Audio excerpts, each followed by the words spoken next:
Qendrat votimit ku ka patur pa rregullsi të mundshme, gjithsesi presim Lorenën. Lorena, linja për ty. Çfarë ka ndodhur fillimisht me komisionerin?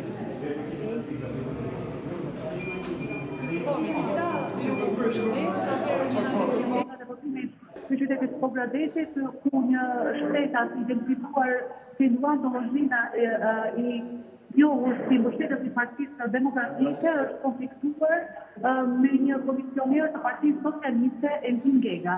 Ngjarja ka ndodhur në ambientet e qendrës së votimit, por sipas burimeve zyrtare nga policia, nuk ka pasur lidhje të drejtë me procesin zgjedhor.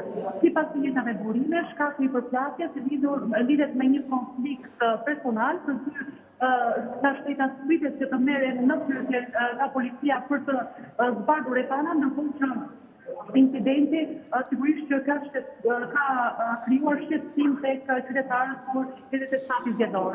Autoritetet zgjedhore kanë theksuar se pavarësisht të ngjarjes, procesi i votimit vjen normalisht dhe në masa të shtuara sigurie për të garantuar mbarvajtjen e tij. Ndërkohë, nisida duhet të them që unë aktualisht ndodhem në shkollën Sabri Demeli në një nga qendrat e votimit këtu, por duhet të them se këtu procesi po vjen normalisht, pjesëmarrja është realisht e mirë, ndërkohë që duhet të thënë që ashtu se kanë përfunduar votimin në qendrën e fshatit Piskupat, 36 gratë e burgut të Polskës në Pogradec, në masa të rrethta sigurie, ato kanë vijuar procesin, nga ana tjetër vjen procesi i votimit në burgun e Drenovës, aty ku janë regjistruar 220 të dënuar.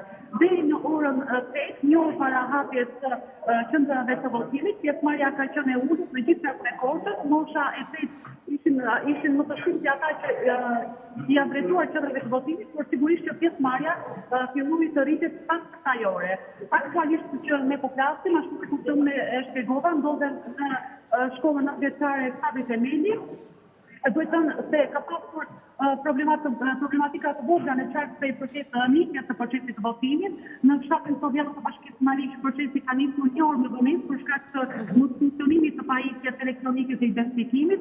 Gjithashtu edhe në fshatin Baba në Devon është ndërprer procesi për rreth një orë derisa vendosimi pas djegjes së pajisjes elektronike të identifikimit. Rikujtojmë edhe një herë se qarku i kortës ka 7 këzazë dhe 422 qendra votimi. E kuptoj. Faleminderit. Faleminderit Lorena për informacionin. Ishim me Lorena Kodrën.